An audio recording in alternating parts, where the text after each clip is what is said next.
Hello friends, welcome to the Tech Design channel. So friends, today I will talk about Cooler Masters MasterBox TD500 Mesh V2.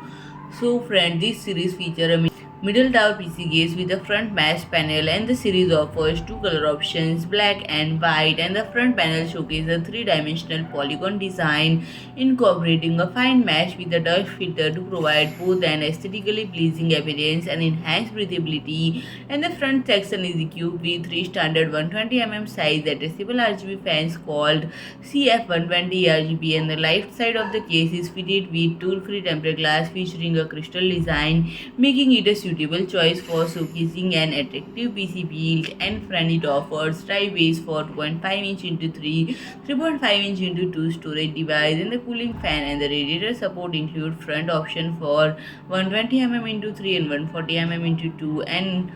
top option for 120 into 3 or 140 into 2, and front the rear option for 120 into 1. And the case provides sufficient space for CPU coolers up to 165 in height, graphics card up to 410 in length, power supply units up to 200 in depth, and front it has a capacity of 50 liters, and this unit cost for $109. So friend, if you like my video, please do like, share and comment, and don't forget to subscribe my channel and press the bell icon.